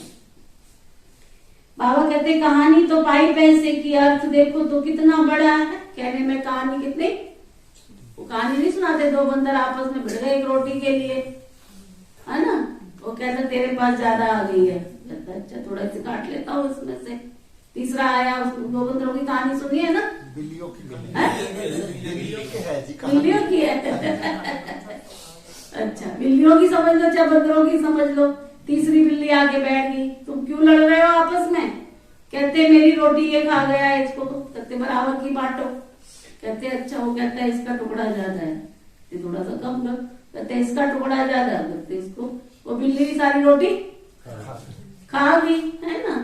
तो ऐसे ही बाबा कहते दो बंदर आपस में भिड़ेंगे और मक्खन भारतवासियों को मिल जाएगा। फिर उन्होंने कहा था ना, ये थोड़ी सी बच गई, ये हमारे को दे दो, हाँ। हम अपने आप बांट लेंगे। हाँ। ये तो मैं सुबह की मेहनत कर रहा हूँ, तो ये अच्छा, कहते सुने कि मैं तेरे साथ मेहनत कर रहा हूँ, तो इसलिए तो वो भी कहा कि ये मेरी मजदूरी है। अच्छा, कहते ये मेरी मजदूरी। पहले समझ जाते तो क्यों लड़ते। तो बाबा कह रहे हैं कि होना तो यही है, दोनों आपस में लड़ेंगे और भारतवासियों को राज्य मिल जाएगा, फिर से देवी दुनिया आ जाएगी। तो बाबा कहते कहानी तो पाई पैसे की, लेकिन समझना बहुत बहुत अच्छा भरा हुआ है। मनुष्य एकता होते हुए भी ड्रामा को नहीं जानते हैं। इस ज्ञान को समझते भी तो बहुत गरीब है ना, जो गरीब होते साधारण होते वही इस ज्ञान को समझ पाते हैं। साहूकार लोग तो कुछ भी समझते ही नहीं है। गरीब रिवाज पति पावन बाप गाया हुआ है, अब प्रैक्टिकल में पार्ट बजा रहे हैं। बड़ी बड़ी सभाओं में तुमको समझाना है। विवेक कहता है धीरे धीरे देखना तुम्हारी कितनी वाह वाह निकलेगी। लास्ट मोमेंट डंका तो बजना ही है। अभी तो बच्चों पर ग्रहचारी बैठती रहती है, लाइन क्लियर नहीं है ना, तो डिगन पड़ते रहते हैं। जितना पुरुषार्थ करेंगे उतनी प्रारब्ध मिलेगी। पांडवों को सुना है ना, 3 पैर पृथ्वी भी नहीं मिले थे। ये सारा अभी का तो गायन है, परंतु ये किसको पता नहीं है कि ये वही फिर विश्व पर मालिक बनने वाले हैं। प्रैक्टिकल में तो बच्चे अभी जानते हो, इसमें अफसोस नहीं किया जाता है। कल पहले भी ऐसे ही हुआ था। ड्रामा के पट्टे पर तुमको खड़ा रहना है, ड्रामा के पट्टे पर तुमको खड़े रहना, हिलना नहीं है, अंगद बन के चलना है तुमको। क्या पैर जमा के रख, पैर जमा के रखना है। आया रावण, देखा था ना? हाँ, उसमें कहते हैं अंदर बैठ गया, सारे सूरवीर आए, सबने हिलाने की कोशिश किया, है ना? अंगद को पूछा, ये बात तो बता, इतना बड़ा रावण, तेरे को डर नहीं लगा? कहता डर किस बात का लगना था? कहता फिर वो रावण तेरे पास आया, सारे सूरवीर आए, पैर को हिलाने की बड़ी कोशिश की, कोई भी हिला नहीं पाया। तो रावण आया, कैसे नहीं हिलता, मैं हिलाता हूँ, है ना? वो कहता है ए रावण, इतना बड़ा रावण, इतना बड़ा तुम, है ना? हाँ, महाराजा तुम इस लंका का, मेरे दास के पैर छूने आएगा क्या? मेरे पैरों में पड़ेगा। सुना? तो जब वो गया, रावण का अहंकार टूट गया। कहता ये क्या, मैं इसके पैरों में पड़ूंगा। फिर जब वो गया, कहता तेरे को डर नहीं लगा? कहते सीता तो राम की थी, मेरी थोड़ी थी, मैं क्यों डरता? सीता तो राम की थी, मैं तो संदेश बाघ बन के गया था, संदेश देने गया था, मैं क्यों डरता भाई? तो इतना निश्चय होना चाहिए कि मैं तो किसका हूँ? शिव बाबा का हूँ। बस शिव बाबा मेरे साथ है, शिव बाबा की सब कुछ शक्ति मेरे साथ काम करेगी ना। हिलना नहीं है तुम्हें। अब नाटक पूरा हो गया, चलते हैं हम अपने सुख धाम। सुनता वो गीत है ना, चलते हैं अपने गांव, गीत है पुराना, फिल्मी गीत है। हम तो चलते हैं अपने गांव, बाकी सबको राम राम। हम तो चलते हैं अपने गांव, चलते हैं पुरानी दुनिया को बाय बाय। हमने नहीं पुरानी दुनिया में रहना। पढ़ाई ऐसी पढ़ो जो ऊंच पद मिले, समझा? अच्छा, मीठे मीठे सिक्के दे बच्चों प्रति माता पिता बाप दादा का याद प्यार और गुड मॉर्निंग। रूहानी बाप की रूहानी बच्चों को नमस्ते। हम सब रूहानी बच्चों की दिल व जान सिकवा प्रेम से नमस्ते नमस्ते नमस्ते जी। होमवर्क धारणा के लिए मुख्य सार, किसी भी बात का तुम्हें अफसोस नहीं करना है। नया दीदी, किसी भी बात का अफसोस नहीं करना है, अफसोस नहीं करना। अपनी बुद्धि की लाइन सदा क्लियर रखनी है।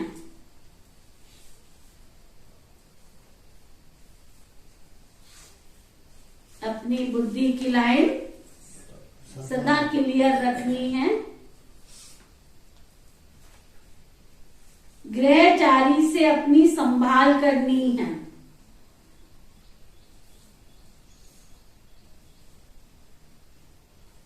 कोई भी माया की ग्रहचारी ना आ जाए, ग्रहचारी से संभाल रखनी है अपनी।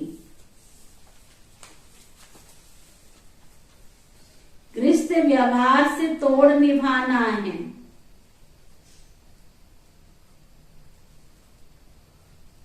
नफरत नहीं करनी है।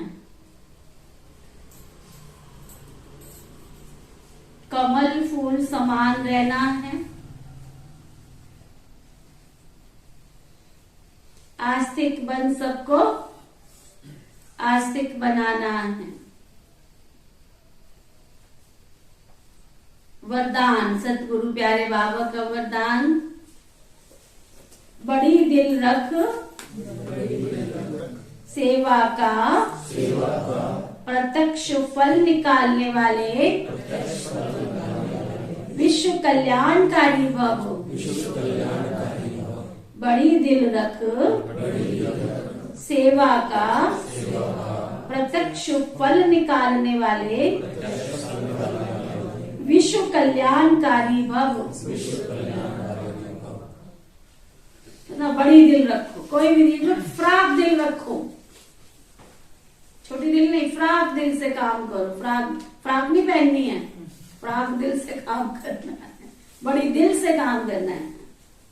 जो बच्चे बड़ी दिल रख के सेवा करते हैं ना, बड़ी दिल क्या होती है? बड़ी दिल क्या होती है? कंजूसी नहीं करो, बचत करो। उसको कंजूसी शब्द मत देना। कई माताएं, कई बहनें बोलती है ना, हमारे यहाँ कुछ होता है, आप तो बड़े कंजूस हो। आपको क्या पता, सामने वाले ने एक पैसा दिया निकाल के मेहनत का, उसको अगर मैं नहीं संभालूंगी तो बोझा मेरे ऊपर चढ़ेगा, और तेरे कारण मैं अपना बोझा थोड़ी, तेरे कारण अपना अकाउंट थोड़ी खाली करूंगी। तो यज्ञ की एक एक चीज को बचत करके चलना, उसको कंजूसी नहीं कहते। नोट कर लेना, मोटे अक्षरों में लिख लेना। भगवान के घर में आया हुआ, चाहे वो धन है, चाहे चीज है, चाहे वस्तु है, सुना, अगर उसको वेस्ट करते हो तो बहुत बहुत बहुत बड़ा पाप चढ़ जाता है। बहुत बहुत, कोई पाप की परिभाषा पूछे ना, मैं आके बताऊं। भगवान के घर की एक एक चीज का जितना तुम रिस्पेक्ट करोगे, जितना तुम रिगार्ड करोगे, उतना तुम्हारा भी भाग्य बनेगा। देने वाले ने तो अपना भाग्य बना लिया जिस समय वो दे करके गया, चाहे वो चीज है, चाहे वस्तु है, चाहे वो धन है, चाहे दौलत है। लेकिन उसको अगर मैं संभाल के नहीं चलती हूं तो उसने तो बनाया, उसके खाते में से क्या किया? हाँ, उसके खाते में से तुम्हारे ऊपर बोझा चढ़ गया, उसका और जमा हो गया। बहुत बड़ी कर्मों की फिलॉसफी है। इसलिए बाबा के इस घर की एक एक चीज जो है ना, बेशकीमती हीरा है, हीरा। अगर उसको कोई संभालता और कोई आकर के बोलता है ना, तुम तो बड़े कंजूस हो, हमारे यहाँ कुछ होता है, तुमको क्या पता कंजूस किसको कहते हैं ना। कंजूसी की परिभाषा ये नहीं है कि तुम चीजों को संभालते हो उसको कंजूसी कहा जाता है। कंजूसी की परिभाषा ये नहीं है। कंजूसी की, मनहूस की परिभाषा ये है कि जहां तुम्हें दिल से तन लगाना है, मन लगाना है, दल लगाना है, वह नहीं लगाते, उसकी परिभाषा है। उसकी भी एक कहानी सुनाते, कहते एक कंजूस मल था। हाँ, सुनिए कि नहीं सुनिए? हाँ, कहते एक कंजूस मल था, उसका नाम था कंजूस मल, करोड़ी मल। एक दिन वो गया बेचारा गांव से बाहर, तो उसको जब वापस लौट के आ रहा था, जाते समय तो रोटी राटी लेके गया था अपने घर से। जब वापस लौट के आया तो उसको लग गई भूख लगी तो गया एक होटल में। उसने कहा कि मेरे होटल की जो रोटी है ना, वो बिल्कुल ऐसे है, बिल्कुल ऐसे, दूध मलाई, बिल्कुल बिल्कुल मक्खन जैसी है ना। तो वो कहता है भी मैं रोटी क्यों खाऊं, मैं तो मक्खन ही खा लूंगा। तो मक्खन का, मेरा मक्खन तो ऐसे है बिल्कुल बिल्कुल बिल्कुल गंगा के जल जैसा बिल्कुल पावन। कहता है तेरा मक्खन क्यों खाऊं मैं, गंगा ही चल गंगा जल ही पी लेता हूँ। तो ना उसको कहा जाता है कंजूस, उसको कंजूस नहीं कहा जाता जो यज्ञ की संभाल करे। इसलिए माताएं बहने ध्यान दो, ये शब्द कभी मत बोलना, ये शब्द कभी मत बोलना। चीजों की, यज्ञ की चीज की संभाल करना। एक व्यक्ति कोई चीज ले आता है, चाहे वो इतनी चुटकी भर ले आता है, उसने अपना भाग्य बना लिया। उसने तो देख करके सुदामा की मुट्ठी का चावल देके 1 लोक ले लिया। अब तुम उसमें से घाटा करोगे तो तुम्हारे घाटे में जाएगा। ठीक है, तो बड़ी दिल का मतलब क्या है, तुम्हारे पास जितना भी है तन मन धन, उसको बाबा की सेवा में जितना लगा सकते हो वो लगा लो। अच्छा, बड़ी दिल रख के सेवा का प्रत्यक्ष फल निकालने वाले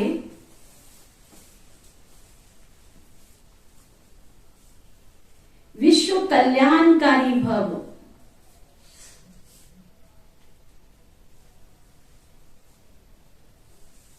जो बच्चे बड़ी दिल रख के सेवा करते हैं ना, तो सेवा का प्रत्यक्ष फल भी निकलता है। सेवा का प्रत्यक्ष फल भी निकलता है। कोई भी कार्य करो तो स्वयं करने से भी बड़ी दिल और दूसरों को सहयोगी बनाने में भी बड़ी दिल हो। खुद भी दिल खुल से करो, समझ में आया ना, खुद भी बड़ी दिल से करो और दूसरों से भी, वो भी सहयोगी बने। जो खुद ही नहीं करते तो दूसरे से कैसे कराएंगे। बहुत बड़ा गहरा हिसाब किताब है। स्वयं के प्रति व साथी सहयोगी आत्माओं के प्रति संकुचित दिल नहीं रखो, छोटी दिल नहीं रखो। बड़ी दिल रखने से मिट्टी भी क्या होगी, सोना हो जाती है। कमजोर साथी भी शक्तिशाली बन जाते हैं। असंभव सफलता भी संभव हो जाती है। इसके लिए मैं की बलि चढ़ा दो, मैं तो बड़ी दिल वाले विश्व कल्याणकारी बन जाएंगे। स्लोगन, कारण को निवारण में परिवर्तन करना ही, कारण को निवारण में परिवर्तन करना ही शुभ चिंतक बनना है, शुभ चिंतक बनना है। तो आज का रूहानी इंजेक्शन, मैं शुभ चिंतक आत्मा हूं, मैं शुभ चिंतक आत्मा हूं। मातेश्वरी जी के अनमोल महावाक्य, तुम मात पिता हम बालक तेरी, तुम्हारी कृपा से सुख घनेरे। ये महिमा किसके लिए गाई हुई है? अवश्य परमात्मा के लिए गायन है ना, क्योंकि परमात्मा खुद माता पिता के रूप में आए इस सृष्टि को अपार सुख देता है। जरूर परमात्मा ने कब सुख की सृष्टि बनाई है, तभी तो उनको माता पिता कहकर बुलाते हैं। परंतु मनुष्यों को ये पता ही नहीं है सुख क्या चीज है। जब इस सृष्टि पर अपार सुख थे तब सृष्टि पर शांति थी, परंतु अब वो सुख नहीं है। अब मनुष्य को ये चाहना उठती तो अवश्य है कि हम सुख पाएं। फिर कोई धन पदार्थ मांगते हैं, कोई बच्चे मांगते हैं, कोई फिर ऐसे भी है जो पवित्रता पतिव्रता नारी बने। हर एक की चाहना तो सुख की रहती है ना। तो परमात्मा भी कोई समय उनकी आश अवश्य पूर्ण करेंगे। तो सतयुग के समय जब सृष्टि स्वर्ग है तो वहां सुख ही सुख है, जहां स्त्री कभी भी विधवा नहीं बनती है। तो वो आश तो सतयुग में ही पूर्ण होती है, जहां अपार सुख होते हैं। बाकी तो इस समय कलयुग है ना, तो इस समय तो मनुष्य दुख ही दुख भोगते हैं। बाकी जब मनुष्य अति दुख भोगते हैं तो कह देते हैं प्रभु का माना मीठा लगे। परंतु जब स्वयं परमात्मा आकर के हमारे सारे कर्मों का खाता चुकता करता है, तभी तो हम कहेंगे ना तुम माता पिता हम बालक तेरे। ओके, ओम शांति शांति शांति।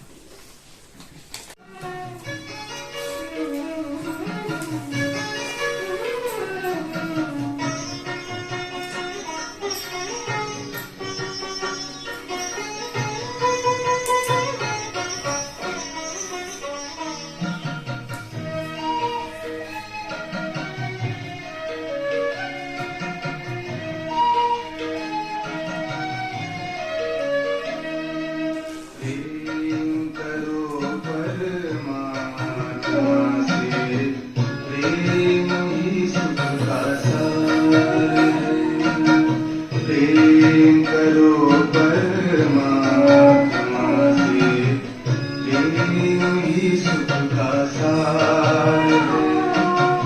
प्रेम ही सच्चा जीवन है, प्रेम ही से साझा